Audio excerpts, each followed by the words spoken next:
Wow. Breaking news. Are we taking it back? President Trump says we're taking back the Panama Canal and that he wants to buy Greenland and that Canada should join America. Wow. I mean, are we watching James Bond? This is fascinating, folks. Buckle up, Buttercup. We got a lot to talk about. So just let me know real quick that the audio is okay and the video is okay in the chat, if you would, please. And I would be greatly appreciated of that. Much appreciated. Thank you. So just yesterday, President Donald Trump was inaugurated as the 47th president. Is anyone 47 this year? If you're 47 this year and you're watching this, you probably have even more fascination about this. But anyway, this is the beginning of his second term, and immediately following his swearing in, President Trump signed a series of executive orders aimed at reversing several policies from the previous administration and implementing his campaign promises.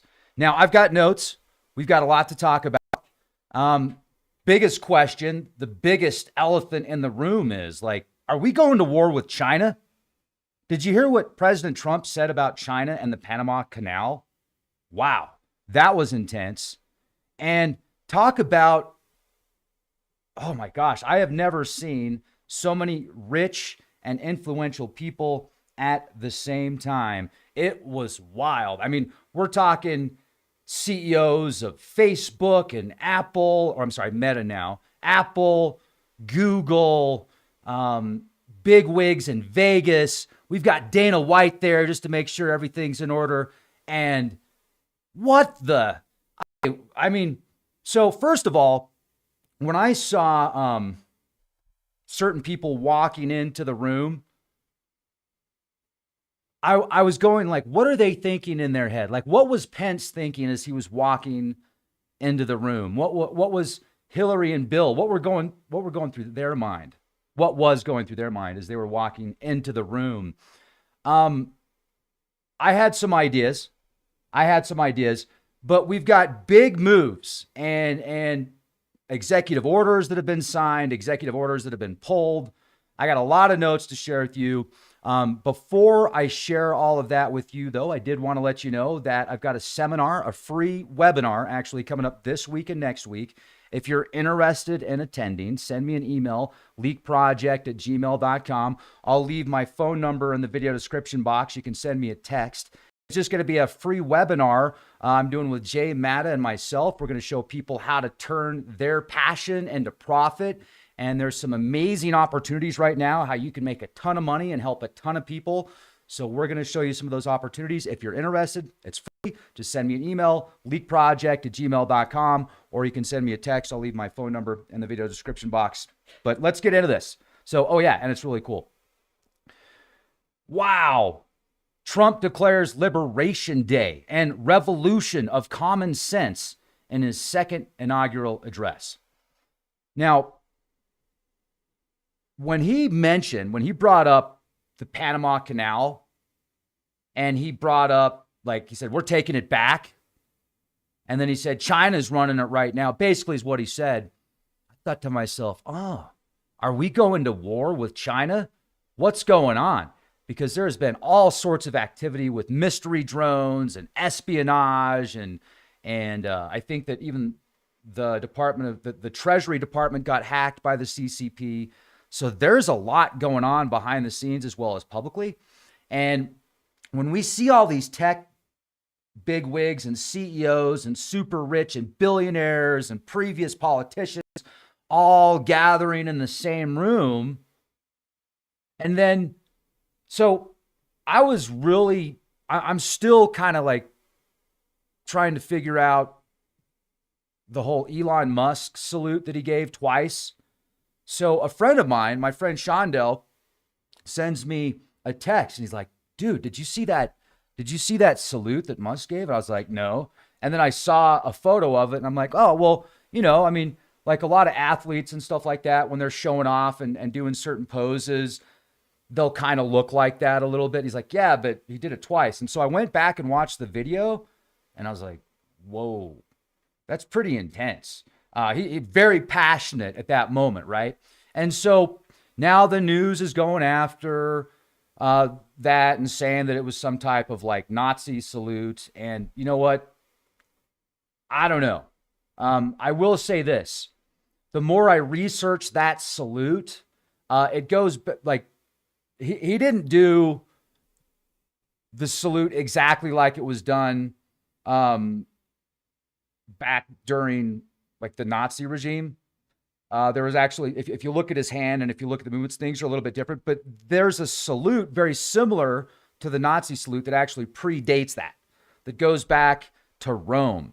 And so I was like, oh, that's interesting. I think this is it right here. It's the Roman salute, also known as the fascist salute, is a gesture in which the right arm is fully extended, facing forward with palm down and fingers touching in some versions. The arm is raised upward at an angle. In others, it is held out parallel to the ground.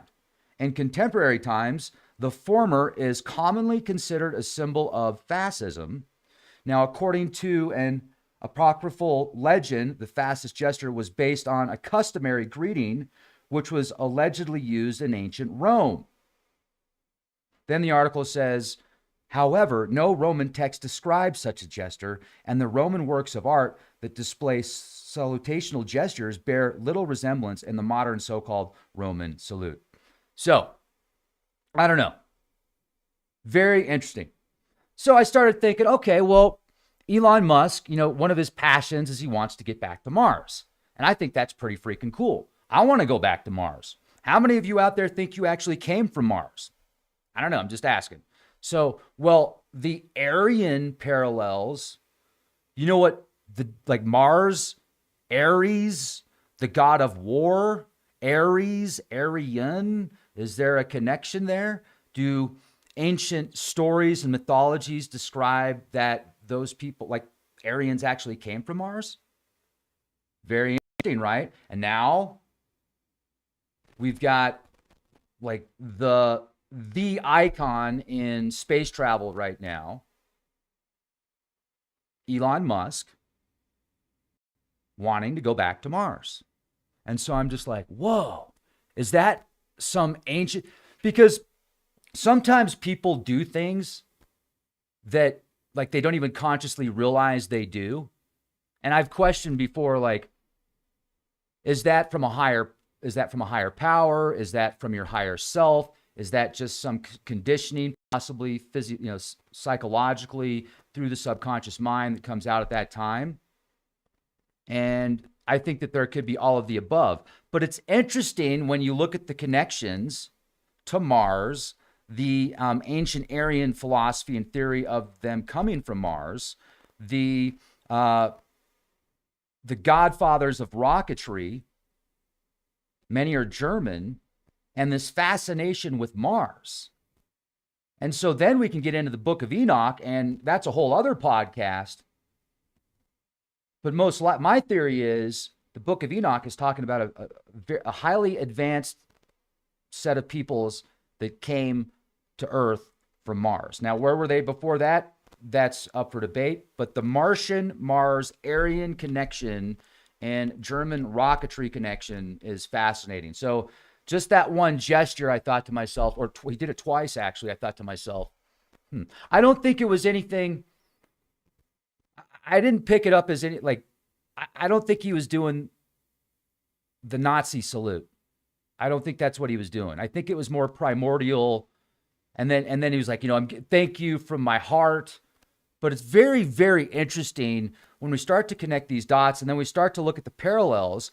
If we go back to these, to these times when there were mass deportations in certain countries and what led to that, you create in the mind of the people in these large organizations and corporations and groups and civilizations, you've got the heroes and you've got the enemies. And somebody's hero might be somebody's enemy, and somebody's enemy might be somebody's hero. Like an enemy of my enemy is my friend. Have you heard that saying? So when we look at the parallels now that are going on and these executive orders that are being signed into law and just the verbiage that was used in this inauguration and the people that were there, I mean, something major is here at the surface that we can see. Now, will this be implemented? Will this follow out the way that it's designed to in certain levels behind the scenes? I don't know. Time's going to tell with that.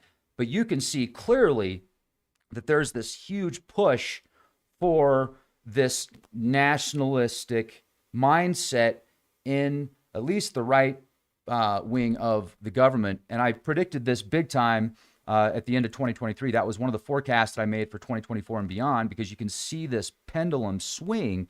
And I also, when I'm listening to the verbiage and the psychology, and I'm watching the crowds as they get excited about what President Trump is saying during the inauguration, one thing that I found very interesting that I noticed right away, and I don't know if you noticed this or not, please let me know in the comments section, was when President Trump mentioned when he said, "Drill, baby, drill," that the crowd erupted. It seems like the crowd, the group of people overall, the crowd got the most excited when he said, "Drill, baby, drill." Like over all the other statements that were made. And I was like, oh, well, what movie's coming out? What movies or what TV show's already out that's super popular in the network right now? Perfect timing. You know what show I'm talking about, don't you? Landman. TV series Landman. Now, I'm only on like episode 2, and I didn't even make it through episode 2. Episode 1 was, I mean, it had its moments that were pretty good, but you could tell in the series that they immediately make the bad guy the cartels, because you've got the oil man and you've got the oil companies, and then you've got the cartels, and they're fighting each other for this land, and the cartels trying to show that they're the big kids on the block, and then the landman, the oil guy's like, no, you're not. The oil industry is the 7th biggest industry in the world. We bring in $2 billion of profit a day. And what you're looking at right here is a field of oil that's going to bring in, X amount of dollars per day. And if you do anything to me, then the DA is going to show up and the military is going to get involved. And he talks about drones and all this other stuff. All the stuff that we're seeing right now and these bills that are being signed into law, it's come out the TV show a few weeks before, a few months before the next president takes office. The people that are bringing the next president into office, we've got these huge tech gurus and these huge oil tycoons. We've got so much money behind him now. It is like the entertainment industry, the casinos. You got Dana White there. And I like Dana White. I think Dana White, I can see him getting involved in politics as it being kind of a transition from CEO of the UFC and then eventually letting that position go and getting into politics. I can see that. And first of all, everybody's got their own agenda. So I'm being as neutral as I can here, and I'm just sharing with you what I saw and what I observed, and I want to get your thoughts about what you saw as well. The whole Project 2025, it's so funny. People get so mad at me when I bring up Project 2025, and they're like, Trump said he has nothing to do with that. Okay. And so because Trump said that, you're convinced that Project 2025 is going to have there's nothing to it now because he made that statement. You're convinced that you don't need to look into Project 2025 anymore. Okay. That's cool. Well, I mean, maybe look into the people that are a part of the administration and their connections to Project 2025. And we need to look into Project 2025 more anyway, because I don't think any of us know enough about it. There's people that are concerned about it. There's people that are excited about it. I don't know enough about it. What I did realize, though, when I read through the outline was it seemed to be preparing somebody that could become almost a dictator. And when we have executive orders being signed that labels the cartels as terrorists. And then when we have military that is allegedly going to be used in mass, and most likely going to be used in mass deportations, and we look at what happened in El Salvador and the transition in certain countries that go from, well, I mean, I don't think you can compare El Salvador and the U.S. But if we look at the archetype, if we look at the structure in place, how far will this go? You know, like people that want to see a change, people that are religious, people that believe in God in the traditional sense, and like they said, like Trump said all the right stuff, or most of the right stuff. You know what I mean? For those that are on the opposite side of the spectrum, they're probably pulling their hair out. And so you create an enemy, whoever that enemy is. And this is one thing Dr. Kevin Hogan showed me, like, and I can see it clear as day. If you create an enemy, whoever that enemy is, like now you've got a problem to solve. So now you get people behind you to solve that problem. Now you have a common enemy. And that common enemy could be anybody or anything. So common sense sounds great. Oh, yeah, I love that. Like, for real, it sounds great, but is it really going to be like that? Are we really going to be given freedom of speech and like it's mentioned, like like the administration is saying, oh yeah, free speech again, it's all going to be great. It's, I mean, it sounds great and I hope so, but is it really going to be? Time's going to tell. I'm excited and optimistic, and also, like, I don't want to use the term nervous, but I could see the future going one of two ways right now. And it could become very totalitarian within the next 4 to 8 years. And actually, if you think about it, 4 years from now, well, no, this would be the time to start, but 4 years from now, it could be even more so. And then we might have the pendulum shift again, all the way to the other side, or it might go into this neutral point, which is still going to be very interesting to see. But so let's talk about this. Here we go. We've got the let's go to a list of, this is directly from the White House. Initial rescissions of harmful executive orders and actions. Dozens of them. Look at this. Revocation of orders and actions. The following executive actions are hereby revoked. Advanced racial equity and support for underserved communities through the federal government. That's one. Ensuring a lawful and accurate enumeration and appointment pursuant to the decennial census. Okay, I'm not going to read all these, but as you can see, you've got a long list of orders that were rescinded. And then as I was scrolling through this, like, we've got dozens of these orders that were rescinded. Dozens. Look at this. But then started scrolling more and I was like, oh, look at this. So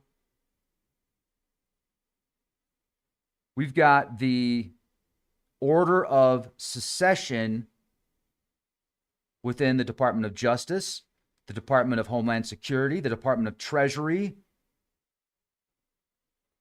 the Office of Management and Budget, the Office of National Cyber Director, the officials of the Council on Environmental Quality to act as chairman, the Office of Personnel Management to act as director, the Office of Science and Technology Policy to act as director,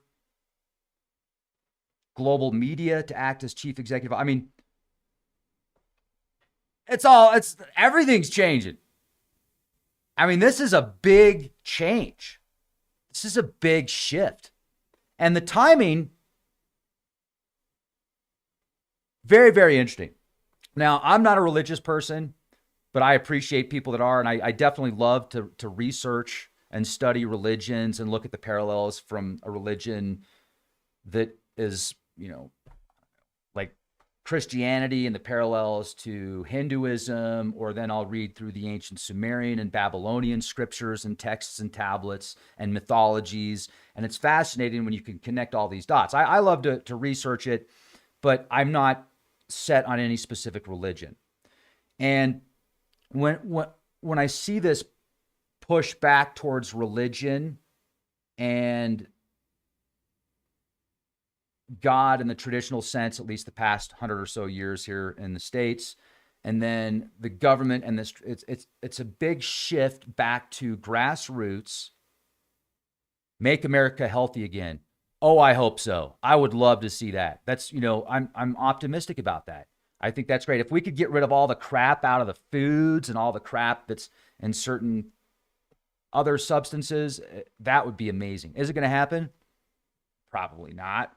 But it sure would be nice, because if we could create a nation of superheroes, super healthy, super efficient, extremely bright, using both sides of our brain, and that's when we're going to be competitive again.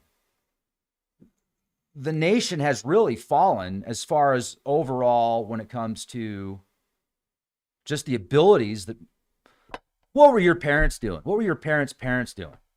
I mean, it's just changed so much.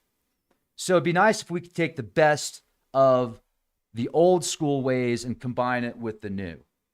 But to go back to the old and forget the new, or just to move to the new and forget the old, I mean, we're missing out on a big part of what's really going on here. So I'm just seeing so many parallels to a potential global conflict. And I'm seeing this buildup of the state, this buildup of the nation, and getting people's mindsets back to thinking that, well, we are the most efficient. We are the most creative. We are the healthiest. We are the most powerful. We are the strongest. Because the media has completely obliterated the mindset of the right wing, of those that in many ways, except for like Fox but even, I don't know, whatever. They cater to the people that watch the shows. And that's one thing that I hope you can respect about Leak Project, is we're not catering to an idea. Just, how do I put this? We're catering for the truth. We're looking for the truth. And along the way, we're going to upset people on the left and the right, because it's not going to meet with their mindset. But if you stick with us, and if you stick with me long enough, you realize that we're going to get to the truth, and we're all going to help each other here. This is going to be a win-win situation. You're helping me, I'm helping you. Like when I watched the inauguration and I'm listening to President Trump say, we're going to go after the cartels, and we're going to have mass deportations. We're going to make America great again. And then he's saying God, religion, and family. To put religion above family, I mean, I'm not going to do that, but I'm not going to judge somebody else for doing that. When you've got multi-billionaires sitting behind the administration, sitting behind Trump, I'm wondering what's going on through their minds right now. Like what were going through the heads of all these CEOs as President Trump is giving this speech. How many of them are thinking in their mind, like, what are we actually witnessing here? What is going on? I mean, it's wild. It's absolutely wild. We're going to see a lot of big oil and big religion over the next 4 years. Now, we've got, for executive orders, and this is from WDSU.com, restoring names that honor American greatness. Changing the name of Gulf of Mexico to Gulf of America. Like, personally, I whatever. I'm not. Do you want my opinion on that? I think that's kind of cheesy, personally, and I think that's just going to be offensive. But then that's just my opinion. I'm sorry. I'm not sorry. Like, what's wrong with calling it the Gulf of Mexico? Anyway, so foreign policy. So we've got restoring names that honor American greatness. That's the first one. And then the next one is designating cartels and other organizations as foreign terrorist organizations, and specifically designated global terrorists. That's foreign policy. That's going to be very interesting to see how far they push that. Reforming the federal hiring process and restoring merit to government services. Ending radical and wasteful government DEI programs and preferencing. Defending women from gender ideology extremism, and restoring biological truth to the federal government. So those three bills are considered social. So we've got a government bill, foreign policy, social. Then this one's government, establishing and implementing the President's Department of Government Efficiency. Foreign policy, America First policy directive to the Secretary of State. And immigration, protecting the United States from foreign terrorists and other national security and public safety threats. Then, unleashing Alaska's extraordinary resource potential. This is for energy. Rescinds, revokes, revises, amends, defers, or grants exemptions from any and all regulations, orders guidance documents, policies, and any other similar agency actions during the Biden administration that are inconsistent with this executive order. How do you feel about that, Alaska? Look, I get the money thing, but what about the environment? Hello? Like, the environment's still important, I hope, right? Like, you do know that Mother Earth feeds you, she clothes you. Like, anyway, so look, I get it. We need energy. We need money. We need to make America, independent again. I like that. Make America independent again. How about that? I think that's great. Make America healthy again. I think that's great. America's already great. America's already great. It's amazing. Don't let anybody tell you otherwise. Because if they do, then they fooled you. It's pretty awesome out here. Even when the news is saying how bad it is and how terrible it is, it's still pretty dang awesome out here. I'm just saying. Now, does it have its opportunities? Yes. What doesn't have its opportunities? But I just hope that, look, if you're going to drill, baby, drill. If you're going to drink beer and smoke cigarettes and not eat Pop-Tarts. I love that scene where Billy's like, that Pop-Tart's going to give you cancer because that's refined sugar. But did you know in Japan, they smoke all the time and they're just fine? Yeah. So it's not cigarettes. It's that refined sugar you're talking about. Okay, dude. Refined sugar, not good. Cigarettes, not good. Just saying. Beer, not good. You might like it, but I don't see people out there doing triathlons and then drinking a 6-pack of beer when they get home. Now, they might, maybe. Although my biological dad was a Golden Knight and he drank a 6-pack of beer like it was no problem, and he could still run marathons, and he still can ride a bike better than most 25-year-olds. So I guess it just depends on the beer. Me? Beer? No, not so much. But whatever. Anyway, I'm diverting. I'm digressing. Protecting the American people against invasion.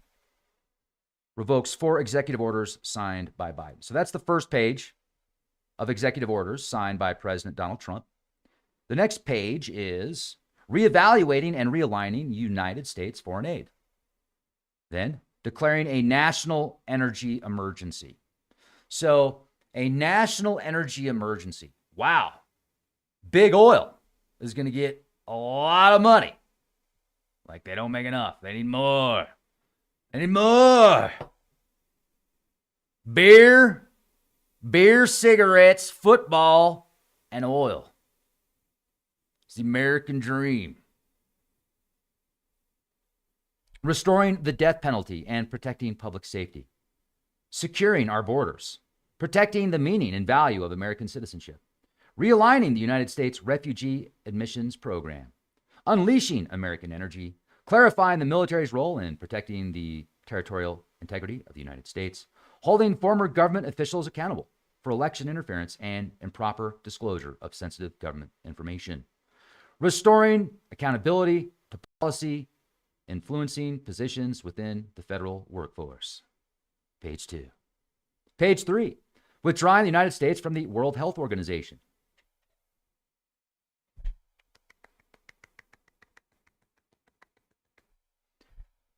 Application of Protecting Americans from Foreign Adversary-Controlled Applications Act to TikTok.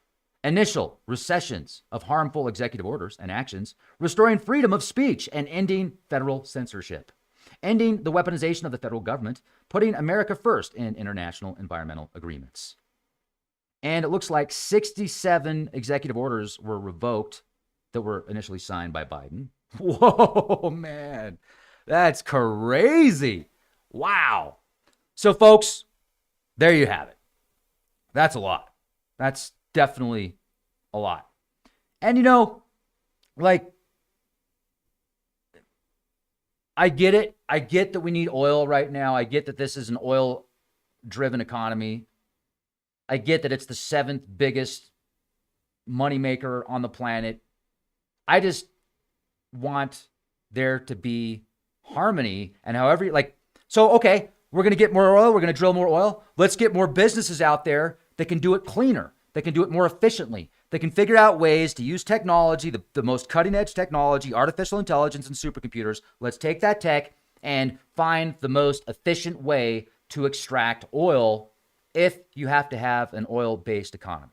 That way, everybody's happy. And then you can even have new businesses, generate new businesses. Okay, well, since we're going to go out and we're going to drill for more oil, well, we're going to have to figure out a way to be as efficient and as clean and healthy as possible because we want America to be healthy again. And in order for America to be healthy again, the people that are working in the oil field should be healthy too, right? So I just don't see how promoting beer and cigarettes and big oil is going to make America healthy again. That's where the disconnect is here. And I'm just speaking this is just coming to me, folks. These thoughts that are going through my mind and this organic conversation that we're having and these opinions that I'm sharing, once again, they're just opinions. But if we're really going to make America healthy again, how are you going to do that by promoting beer, cigarettes, and big oil? How does that work? Trying to figure that out. I need a supercomputer to figure that one out. Or I need somebody that can put a little mind control on the masses through conversational hypnosis to get them to go with that and agree with that. Well, the enemy is the Pop-Tart. It's not the cigarette. It's not the beer. It's not the oil. It's the Pop-Tart. The Pop-Tart, the refined sugar. Well, refined sugar is not good. All right, there's +1, but then, -1, -2, -3. Anyway, whatever. No, my mind is not for rent to any god or government. Here we go. In this inaugural address, January 20th, 2025, President Donald Trump emphasized several key themes and phrases. The golden age of America. He declared the commencement of a new era of prosperity and strength for the nation. AP News. America first, reiterating the commitment to prioritize national interests. He pledged to reclaim sovereignty and restore safety. AP News. National emergency at the southern border, announcing immediate action to address immigration challenges. He emphasized the need for border security. Energy independence. He highlighted plans to achieve self-sufficiency in energy by utilizing domestic resources. The Department of Government Efficiency, proposing the creation of a new department. He aimed to enhance government operations. Restore free speech. Gosh, I hope so. He committed to ending government censorship and upholding the First Amendment. Merit-based society, emphasizing equality. He advocated for a system based on individual merit. Now, this is where I'm saying, are we going to war? Is China at the crosshairs here? Listen to this. Reclaim the Panama Canal. Oh, I know how this is going to happen. Taiwan, you can have Taiwan. We're going to take back the Panama Canal. Ooh. That's just a theory. Reclaim the Panama Canal. He expressed intentions to regain control over this strategic asset, saying, yeah, we're going to take it back. unity, calling for national cohesion. He urged citizens to come together for the country's advancement. These phrases encapsulate President Trump's vision for his second term, focusing on national strength, sovereignty, and unity. President Donald Trump expressed a desire to be recognized as a peacemaker and unifier, emphasizing his commitment to ending conflicts and fostering national unity. It's amazing how many people out there, like, once again, I'm neutral here, folks. Like, I'm optimistic and I'm neutral, okay? I'm optimistic and I'm neutral. I'm just sharing what I have observed. I know people that think he's the savior, and I know people that think he's the Antichrist. There's so many extremes on both sides. Very, very interesting, the mindset of the population. But you know what? It's been like that with a multitude of leaders.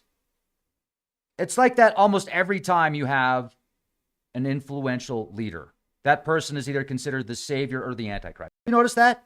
Go back the last several terms. How many people referenced that person, that leader, as a savior, as the savior or the Antichrist? It's usually the Antichrist. And there these, well, there's this parallel here in this text, in this scripture, and this says this. And it's crazy how accurate some of the scriptures are if you were to take it and parallel it to different events that have taken place. I get it. Now imagine being smart enough and technologically powerful enough to create certain ideas that last for centuries based upon texts and scriptures that can then almost play through the people. It's all like, how many movies have we seen or cartoons that we've seen that something happens very similar right after? And people oftentimes think, well, maybe they have Operation Looking Glass or whatever. Like, there's a lot of theories as to why, but let's just say it happened because it happened. And there was no linking of the two except for the fact that we're all quantumly connected. Like, it wasn't a script that was written out saying, okay, well, this event's going to happen, so we need to put it in a movie. I can't even tell you how many times I have forecasted or predicted something was going to happen or talked about something in humor. Oftentimes it's truth and humor, and I don't even realize it. And then the next day, the next week, the next month, the next year, 5 years later, 10 years later, and beyond, those events happen and they line up perfectly or near perfect. And I'm sure that's happened to you many times as well. So it's just interesting when you think about, if millions and billions of people read the same scriptures and have very similar mindsets, how much will that affect society, and how much will that actually permeate and then come through the actions of those around you and the actions of the world? And President Trump, during his speech, said, did you hear this part where he said, "I was saved by God to make America great again"? And he did emphasize God several times in the speech, which, like, there's so many interpretations of God that you could even get 4 Christians together and ask what their definition is of God, and they're all probably going to have different beliefs and mindsets. So I don't know if we can truly grasp the concept of the divine creator. We can understand aspects of the creation and of the creator, but to understand fully, I think it's kind of, I don't really think it's possible.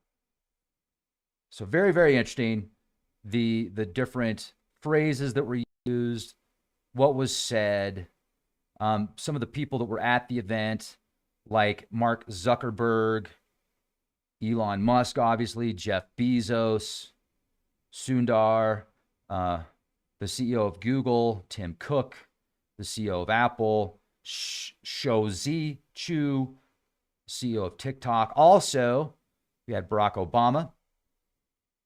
Where was Michelle? She wasn't there. George W. Bush. Ugh. I almost said George Washington, but it is George Washington Bush. But anyway, I need more coffee. You know what? It's hard. Like, you look at the facial expressions that George W. usually has, and he just reminds me of like a big kid still. Like, he just looks like a big kid. I don't know. He's like, hey, what's up? What's up, man? How's it going? I think that he was put in a really tough situation, and I don't really think it was necessarily his decision to invade Iraq. I think it was people that were around him that kind of like, yep, you're the guy in office, so you're going to have to sign it. Just sign it right here. Let's go. He's like, but what? I just want to chill out, man. Anyway, that was a terrible moment in the world's destruction and chaos. War sucks. War sucks. I got friends and family that served, and they will give you the shoes off their feet if you need them. They're kind, loving people, and they come back from war and they're changed. It's hard. It's hard. You know, especially anyway. So God bless you guys and gals. Seriously, like, we love you. All of you that served. This is interesting because when I was listening to Trump, like, he said something about EVs, about electric vehicles, that was really negative, and Elon Musk is there, and so I'm like, wow, I wonder what Elon's thinking as he's saying this. But then, what I really liked was when Trump said, hey, man, Space Force, we're going to Mars. We're going to colonize Mars. And then Elon was like, yeah. That's when Elon got really excited. And I didn't see him make that gesture with that salute. I actually had to go back and watch the video because my friend Shondell was like, hey, man, did you see that salute that Elon made? And I saw, he sent me the photo, and he sent me the link, and I saw the thumbnail, and I was like, oh, well, you know, maybe it was just he got excited. You know how, like, you catch a football, or you run up a hill really fast, or you win a race, or you're biking or something. You get whatever. You get done. You're all excited. You start doing some like poses. Sometimes people will pose like this, but sometimes they'll kind of go like this. Remember when Arnold used to do that? He's just like super ripped, and you'd be like, rah! So when I first saw that pose, I was like, yeah, well, he's probably just doing that like super pose, you know, like the super athlete pose. And Shondell's like, well, he did it twice. And so I'm like, oh, that's interesting. So I went and watched the video, and I could see why people would definitely think that he was doing the fastest salute that it's referred to. Once again, to me, it looked more like primordial. Like he was just super excited. He's like, yeah, you know, it's like super stoked. But at the same time, I'm like, oh, very, very interesting. And then I started linking Mars, the name of Mars, the god of war, Ares, the Aryan race, the lineage of certain prophecies that talk about people that came from Mars. Super advanced, highly technological, and you can read about that in even certain like scriptures. They're referred to differently, but if you read the Book of Enoch, and it describes how 300 or 400 people came down to Earth and gave certain technologies and arts to the people, and they fell in love with Earth women, and they knew that they were going to give up their right to go back. You know, if you look at that outside of a religious aspect, but if you look at it as maybe historical document with mythology incorporated into it. Like the Nephilim, there's no way that the Nephilim that are born are a mile in height, because it describes the Nephilim being born as a certain amount of shells, which is like a measurement from your elbow to your hand, I think. And that is like 2 or 3, I can't remember, 2 or 3 feet approximately. But if you took the number and did the math, that number comes up to a mile in height. So I think that's obviously some type of code. The Nephilim, yes, there's offspring of those that are human and potentially Martian, or as referred to. I'm not even going to call them that. So you can call them that. I'm not calling them what they're referred to in the Book of Enoch. I'm just not going to do it. But regardless, I don't think that the offspring were a mile in height. That's some type of code. There's code and symbology and also some history in there.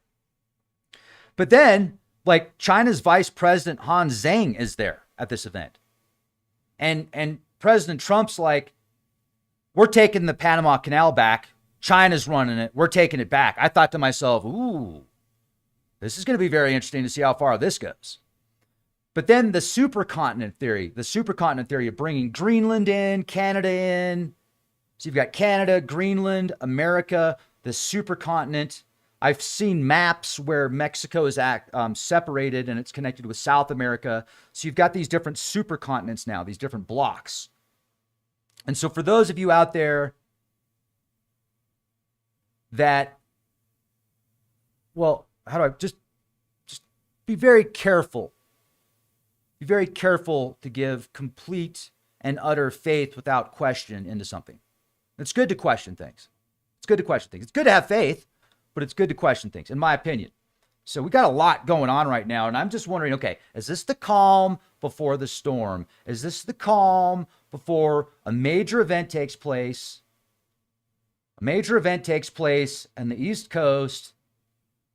We've got, well, I better not say it. All right, so not yet. I'll tell you soon. But we've talked about it before. So if you go back and watch the previous podcast, you know where I was about to go with that. And then what about all these weird drone sightings and these and then the mystery drones over military sites? Are the mystery drones over military sites the same ones that we're seeing over New Jersey? I don't think so. Certain circumstances, yes, I do think so. Because there's descriptions of drones the size of SUVs over military sites. But what's interesting is the characteristics of these drones. If you have a drone that has technology to fly in the dark, so it could be full night vision, we're talking Gen 5 night vision with thermal optics. So you've got Gen 5 plus thermal combined together. You would have a technology that captured all wireless communications. You would have something that could extract everything from somebody's phone or computer or hard drive if it wasn't in the Faraday cage. You would have something that would track every person, every piece of equipment, all technology at that facility. You would then track how long it took for them to follow you or to track you. So if you're going for 17 days over Langley as an example, well, you're also measuring what they're going to do. How are they going to respond? And then you could have technology around your drone to make it appear that it looks like something that it's actually not. You could have a hologram around the drone to make it look like a small airplane. And then if you needed it, and then you would have the lights on to be like, oh, everything's fine, everything's normal, we're just doing regular surveillance here. But then if you need to turn off the lights, you can. If another drone comes in and checks you out, well, how about the sheriffs that launched their own drones after this one mystery drone, and then their drones came down? What caused their drones to fall? That's very interesting. You could do just about anything with the right technology and a drone. Transformers are more real now than ever, but they're using hologram transformers. It's not like, that's my theory. My theory is a lot of these drones that people are seeing are actually far different than what people are seeing. And they try and take a picture and they can't get the picture that good because it almost looks like it's interdimensional, but maybe it's a hologram. It's a hologram that you can see with your eyes, but you can't really take a picture of it. It's not going to have thermal because it's a hologram, and it could evade capture very easily. The drone itself might be the size of a grapefruit or the size of a basketball. Or maybe it's larger, but it could actually emit some type of holographic visual around it, so you're not seeing the actual drone. And then I find it very interesting, very, very interesting. This article comes out where a gentleman says he was a part of a recovery crew. He gets all emotional. I think his name's Sean, talking about one of his encounters where he was recovering this craft and then it connected to him and he got all emotional and he got possessed. And he's a helicopter pilot. And I have another friend that's a retired helicopter pilot that had a similar experience in his house with a non-human intelligence that completely activated him to the point of where he couldn't even sleep his mind is forever changed. They even had a medical diagnosis that he was diagnosed with after this event, and I can't remember what it is, but he's like super genius. He can write out books that you have to read 20 times and you'll understand it differently every single time. He wrote them out in days, and they're all free on his website. He gives everything out for free. His name's, you need to go, is Jimmy Jones. He's a stud. go back and watch some of the interviews I've done with him, because he can connect all the dots with numbers and colors and mythology. It's fascinating. But helicopter pilot, retired in his cabin with his wife, and this energy orb shows up in his house and it like activates him. And he describes being so like all of his chakras being opened and then shut, and just very interesting. And every time he talks about it, he gets emotional. And it reminded me of what this other gentleman was talking about when he connected with this thing. But what I don't understand is how he was able to actually come out and talk about it, unless somebody gave him authority to, and why nobody cares. You would think that this would be over all the mainstream news as well, but it's News Nation. News Nation did a special on it, got a few 100,000 views, and the majority of responses that I read are people are super skeptical, and they're making fun of this craft that was allegedly captured by a helicopter. It looks like a perfect egg. And then people say, well, what about Mork? Mork showed up in an egg. Nanu. So did, what other films are there where these beings show up in eggs? Maybe there's something to it. The egg is the the yolk. It's all possible inside of the egg. Do you feel like this is the calm before the storm?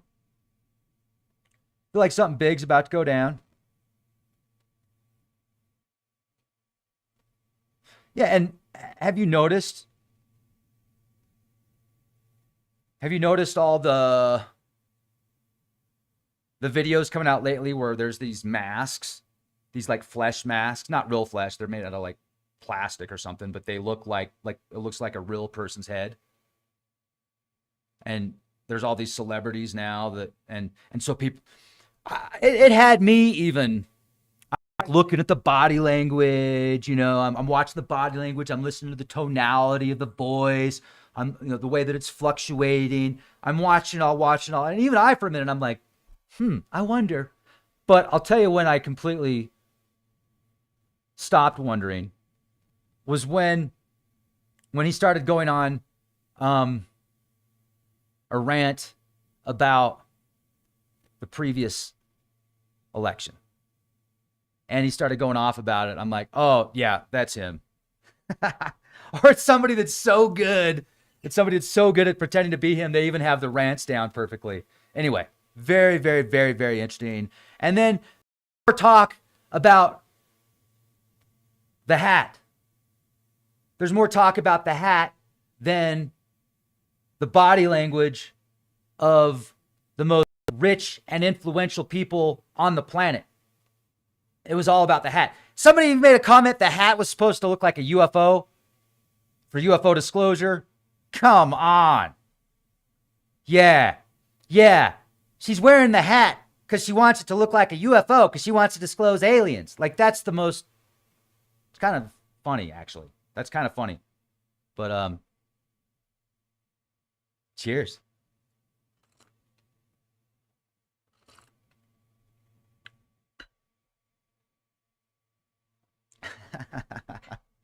Man. And then there were people getting upset because he didn't put his hand on the Bible. Like, he didn't put his hand on the Bible, man. And then I'm reading all the comments as to why, and some people are like, oh, that's great. He's separating state and religion. And then other people are like, he couldn't do it because he would burn up if he did. Man, people are wild. I'm just impressed that the world is in as good a shape as it is right now. Like, I'm amazed that it's still here. I'm amazed that we still talk. I'm amazed that we can still go spend way too much money at the coffee shop or way too much money on, like, even a bag of chips now. Like, I went out to get some, I got these, like, organic beef hot dogs with no nitrates. And I'm like, oh, this looks great, And then I looked at the hot dog buns that were made in the store, and they were $5 for like 6 hot dog buns. I'm like, oh my gosh, $5 make you hollers. Crazy. $5 for hot dog buns. Make America cheap again. How are they going to do that? They're going to take out all the bad stuff and all the food, so they're going to have to quadruple price it. I thought about that. I'm like, how are we going to make food healthy again and affordable? Because you have, like, first of all, candy doesn't even taste like candy anymore. Like, go have a Hershey bar or a Snicker bar or something like that.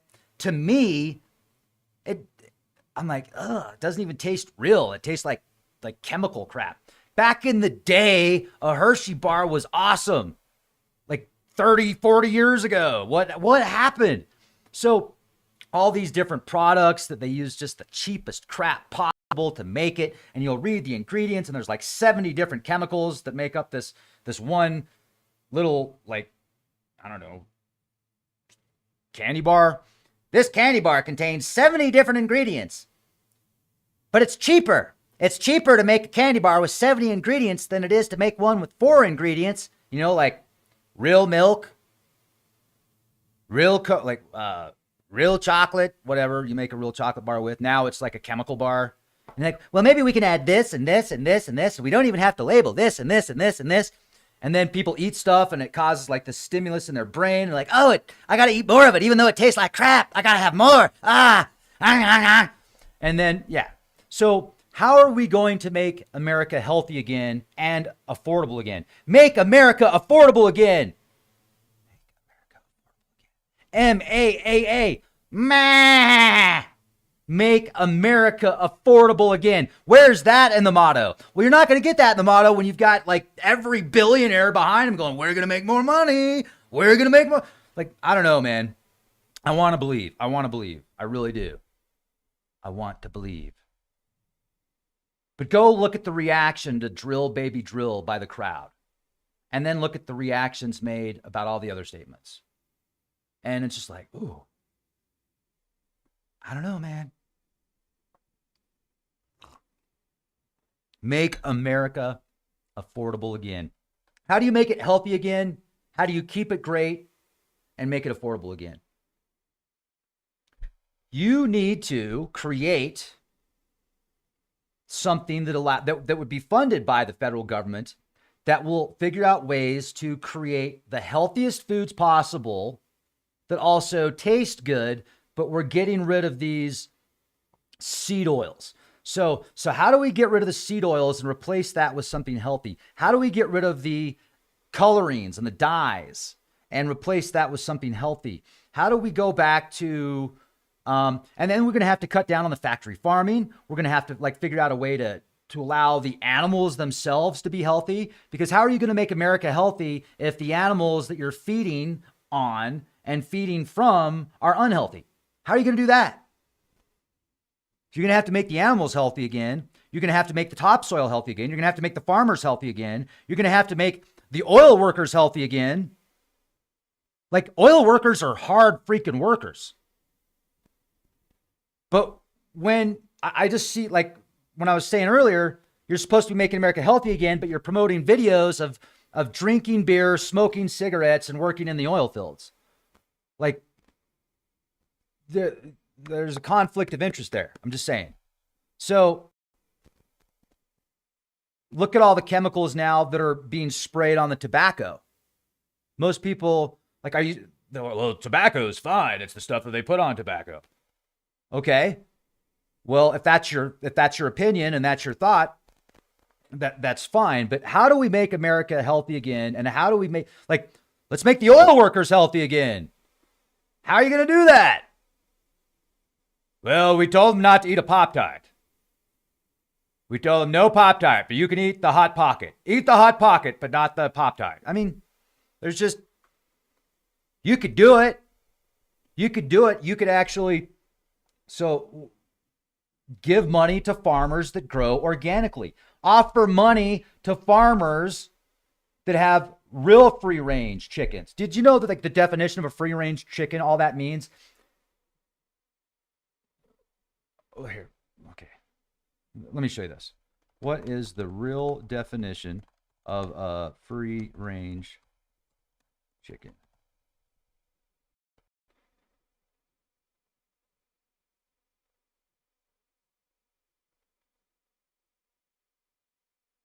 Like, I think I heard one person say a free-range chicken can be labeled as a chicken that has 3 feet of space to roam in for an hour a day. Free range does not mean chickens are roaming in wide range pastures all day. Many free range chickens live primarily indoors and may rarely use their outdoor access. So how about like funding like the small farmers? How about instead of letting these big giant corporations usurp up all the farmland, and then the person that owned that farmland say, okay, well, we're going to purchase all your land. We'll let you live on that house. But now we have these new chemicals we're going to spray, these new test products, these new GMOs. If you want to make America healthy again, you need to figure out ways to where the small farmer, the mom and pop can profit again. Because if you really want to go back to square roots, if you really want to go back to making America healthy again, making America affordable again, making America great again, and if you're going to go back to the right, if you're going to swing way back to the right, big oil, beer, religion, like if you're going to go that route, you can't forget about the mom and pop. You cannot be big, giant corporate business.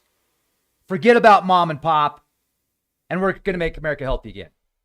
It's not going to work because big corporations care about money. That's their most corporations, maybe not all, but most corporations, megacorps, mega businesses, they care about the money. So how are you going to make America healthy again if you have corporations still feeding the masses, wanting to make the most amount of money possible? How are you going to do that? You're going to have to get mom and pop back in business. You're going to have to figure out a way to get them involved and get them the ability to live healthy, happy life. The middle class. You're going to have to bring back the middle class. I know you don't want to hear that, but you're going to have to make the middle class great. Make the low class, the middle class, the high class great again. Yes, 100%.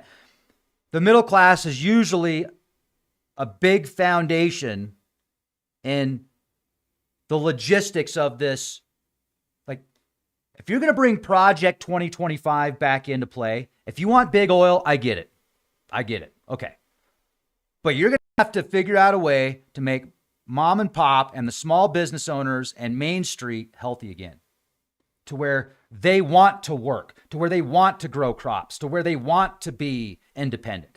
Because otherwise, it's going to be too easy for people to continue to do what they've done. It's going to be too easy for corporations to usurp up all this farmland and continue to, grow crops with who knows what. And then look at the topsoil. I mean, even if you're growing organic, you still have to use the right farming practices for the topsoil. There's so many different things that we could do to make America healthy again. Oh, how about get rid of all the plastic containers out there? Oh my gosh, it would be one stroke of the pen. With all these executive orders that are being passed, well, let's figure out a way to turn the plastic into something that, like, why not hemp? And then or something that would at least be biodegradable. Hello, you're like, all these articles are coming out bitching about how there's so many microplastics even in tea. You drink tea, millions of microplastics you'll ingest if you drink a bag of tea. Well, do something about it. All you're doing is complaining about it. Well, we talk about stuff a lot. We talk. We're politicians. We talk about stuff. What are we going to do? We're going to talk about it. Talk about it. Like, okay, can we do something about it now? Well, let's talk about it. We'll talk about it first. Get rid of the plastic. Get rid of the freaking giant megacorps that are feeding you crap unless you restructure that megacorp to actually feed you healthy product. You want to go to freaking Mars? You better make America healthy again. You better make it affordable again. Better make the world healthy again. Make the world affordable again. You know that the Galactic Council, if there is one, and there probably is, they're not going to let you in until you have this like one world order where everybody's all in unity together. I've known about this since before I could talk. So this experience to Mars, this trip to Mars, colonizing Mars, reactivating the technologies left on Mars. Get your ass to Mars. Sign me up. I'll go. I'll hang out with my family members on Mars because I'm originally from Sidonia, not this life, not this lifetime. Maybe I'm joking. Sidonia, look it up. And then look up Sedona. And then look up Cairo, El Cairo. The definition of Cairo is Camp of Mars. Don't know if you knew that or not. Free range, marketing, nonsense. Make America healthy again. Make the animals healthy again. Make the oil workers healthy again. Oil workers are like, because I used to live in Texas. I know oil workers. New Mexico is filled with oil workers. Just Southern Colorado, oil workers.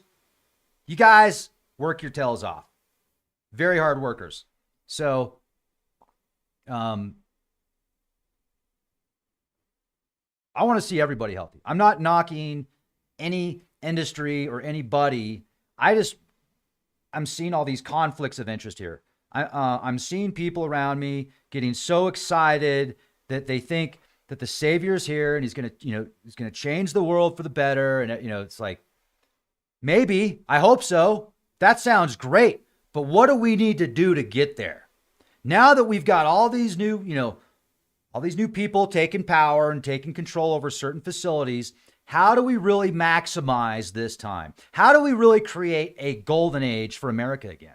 And I think that the best way to do that would be to use artificial intelligence and these supercomputers and these super technologies for good. Like how to get rid of pollution, how to get rid of certain diseases and ailments. Like there's a Google quantum computer chip now that can calculate a problem in less than 5 minutes that a supercomputer would take 10 septillion years to do. That's 10 to the 24th power. That's 10 with 24 zeros behind it. Or 5 minutes. And then I looked up the problem, and the problem isn't even really like it's some computational thing.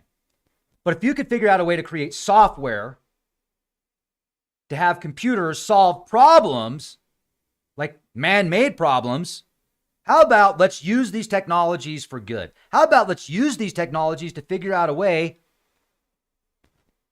to extract oil as efficient and clean and healthy as possible? Now, better not talk about using technologies to create something that isn't oil, because oil is the talk of everything right now. Just go watch Landman. Landman. Wow. Perfect timing. It's like they knew. People are pretty easy, especially when you put on a good TV show and a good football game. Pretty easy. Doesn't take much.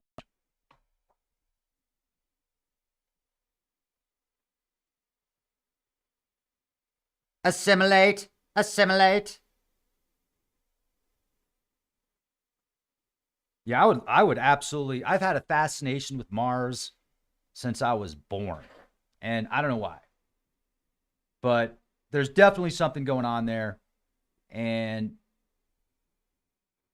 I think that within 20, 25 years, we're going to have people on Mars. We will have publicly people on Mars, working on Mars, a part of the Space Force, colonizing Mars, and it's going to be awesome. So that's my theory. I'm sticking to it. I had this theory 20 years ago.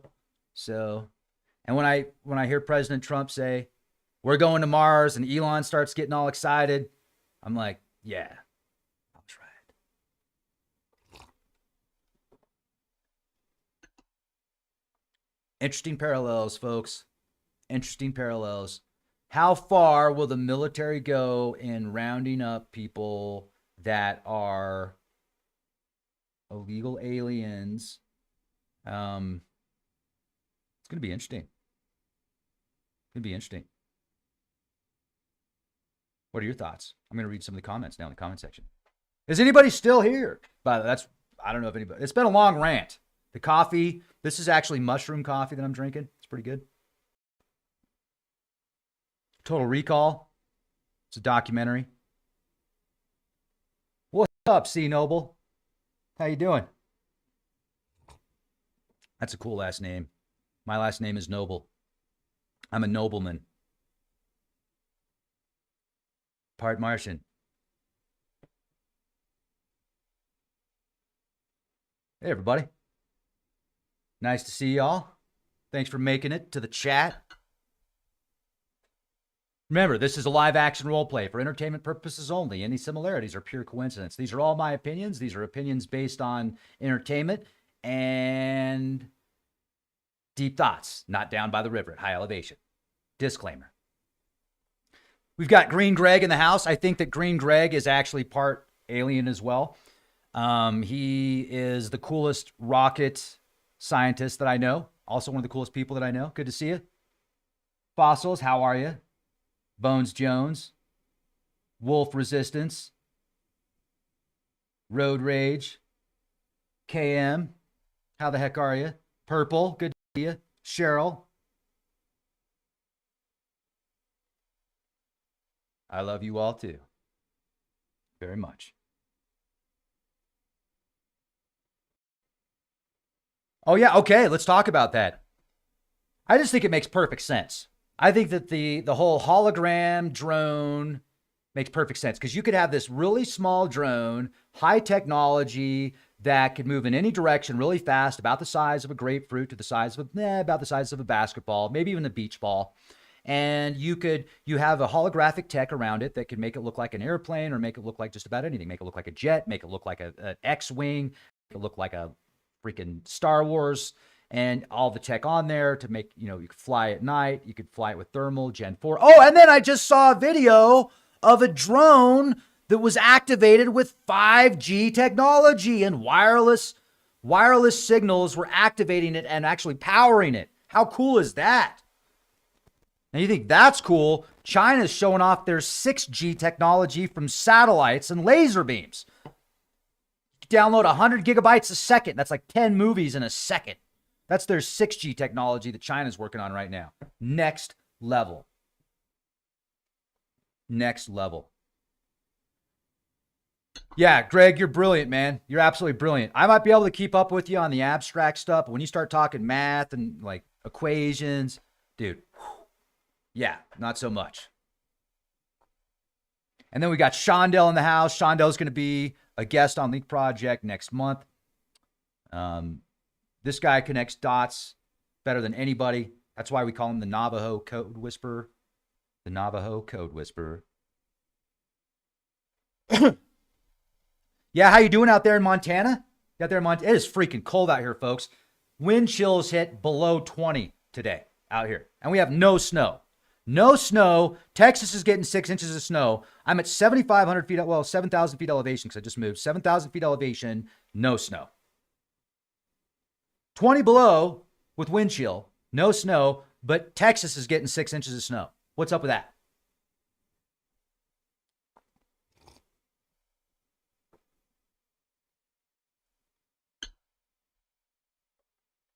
I got an Olipop vintage cola. What is this stuff made out of? Carbonated water. Real fiber. Root fiber. Can't read any of this. Artichoke inulin. Nepal castox.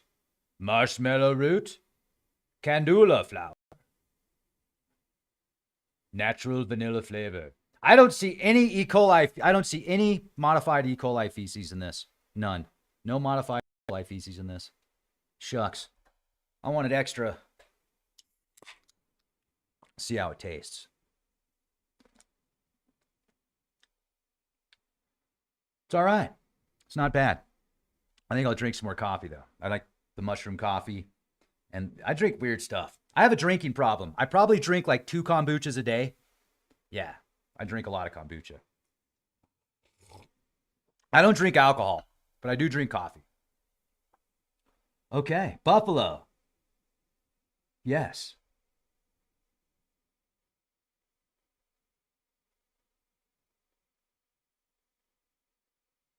Ooh, yeah. I'm real careful with what I drink. I've seen those bottled waters that are called liquid death, like liquid death bottled water. And I'm like, why would you drink something named liquid death?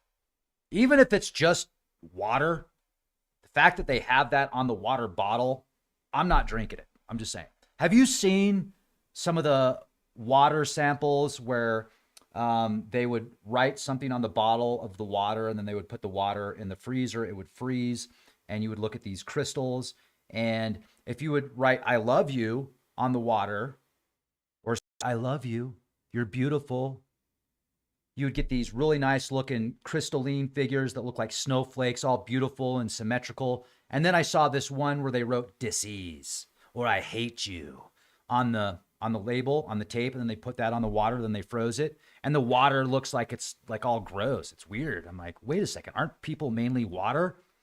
So I'm just saying, I'm not drinking anything that says that on it. I don't care if it's water or not. I just say no. Deep thoughts down by the river. Why would you tell people you love them? Oh, that's a good question. Danny says, why would you tell people you love them to death? Yeah, I usually don't say that, but I do hear people say that quite a bit. And I think it just means they'll love them until they pass. They'll love them forever. Forever and ever and ever. Or until their physical last breath in that physical body before they're reincarnated into something else.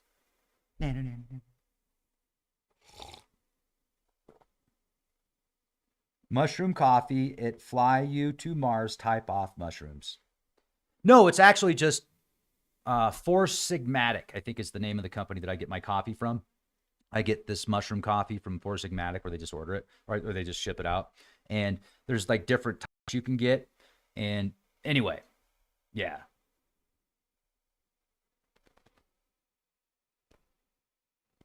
Sarah, thank you so much. 11 years? May the force be with you. That was like a military salute. And with the wrong hand. Sorry about that. That was just a, hey, what's up? See what I mean? Body language. Was nothing sinister about it, I swear. I'm just thinking to myself like, oh, man. I really don't think, because here's the thing. Let's talk just for a minute here. Just another opinion, another thought. Elon continues to talk about we need more people, right? Like more people, more people, more people. So that's kind of the opposite of what the Nazis were thinking at the time, isn't it? I mean, wasn't the Nazi mindset like population control, only have a certain, you know, like they wanted the superior race and eugenics and all that kind of stuff? Wasn't that more embedded in the Nazi mindset? So that's far different from what we hear Elon talk about. Elon's usually talking about there needs to be more people. And so that's why I wanted to research that, like the salute. And the salute goes back all the way to the Roman times, allegedly. And it might even go back further than that. But if you looked at the way that he did the salute, I don't know. You know, anyway, sometimes you get passionate about stuff. You do something. You're like, wait, did I just really do that? Did I really just do that body movement in front of everybody twice? I don't know. But yeah, you know what I mean? So what do you think about that? I'm going to read the comments right now. Rex, you're a moron. Rex, how could you say such a thing? Rex, I can't believe you said that. Rex, how dare you? Oh, yeah, where was Bill Gates? I didn't see Bill there. Where was Bill? I mean, gosh, there was there, like all the other tech CEOs are there, bigwigs are there. Bill wasn't there.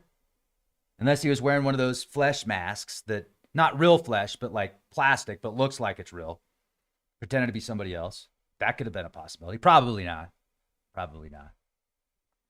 Have you seen those videos lately where they're like, look at all these masks. They look real.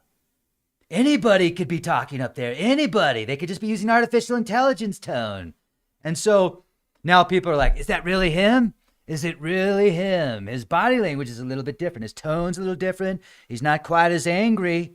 He's not, it seems like he's toned down. Maybe it's no.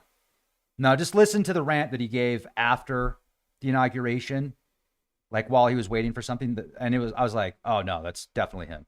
Definitely him. So, yeah.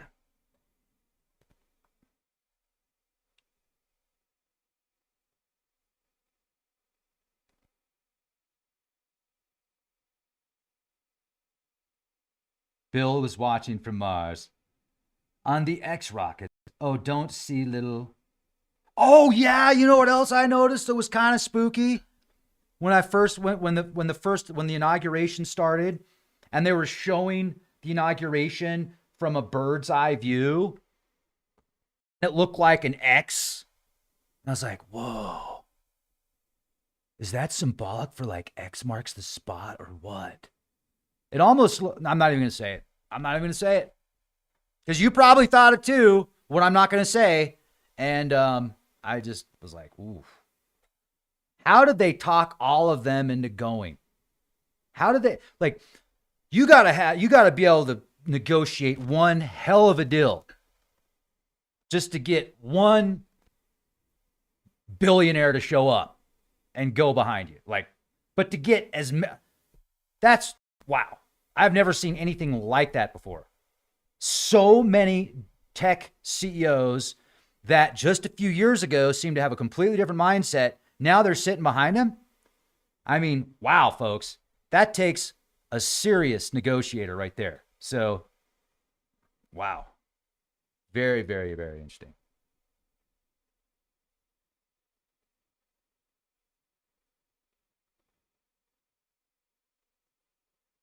Yeah, so Gavin says, now, Gavin, you bring up a great point. Gavin, this is a very good point. And that's why I wanted to say this also, is if you looked at like the actual hand itself, I didn't see the exact characteristics of his hand that you would see in the fascist salute. So this is what Gavin says, and I think that this is very plausible, Gavin, so thanks for bringing this up. I thought he was throwing his heart out to all those who made the victory possible.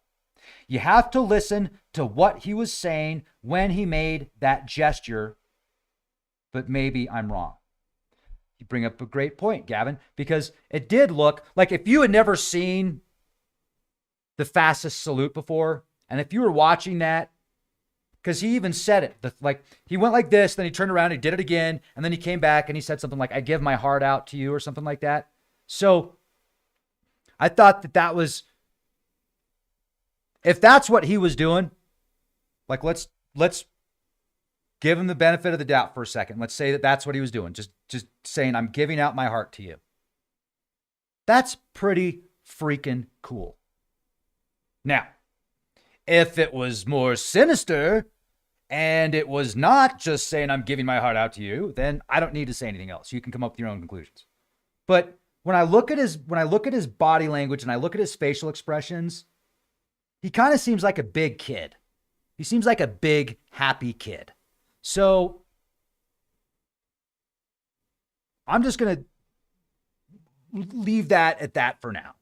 And then we'll take the information as it continues to present itself. And if things change, things change. So it's real easy. But here's another thing too, folks. It is so easy for the news or the media to spin something. Very easy. So, just saying. Seems like he loves people and he wants more people. Maybe that's just so he can, recolonize Mars. And hey, that's pretty cool. I'm all for recolonizing Mars. I think that at one point it was a very beautiful planet and something happened which knocked it back to the position that it's in now, created that huge scar on the face of Mars. Valley Marineris, which is about 4 or 5 times the size of the Grand Canyon, and Mars is a third the size of Earth. There's more water on Mars than on Earth. Think about that. And so here's something else that's very interesting that I wanted to share with you that I think kind of parallels the time that we're in right now. So do you remember when President Reagan said it would take an off-world threat to bring us together? And then they were working on the Star Wars project at that time. And then the Star Wars project kind of disappeared in the news. They said they quit working on it, but I don't know. So some people speculated that was because they found Planet X or the Nemesis, and they saw that it was returning. Some people speculate that he's talking about extraterrestrials. Some people speculate he just said that to bring the world together in a speech for the New World Order. So we've got three main theories on that. If we were to think about the theory of a Planet X hypothesis, then let's go to an article that I want to share with you right here.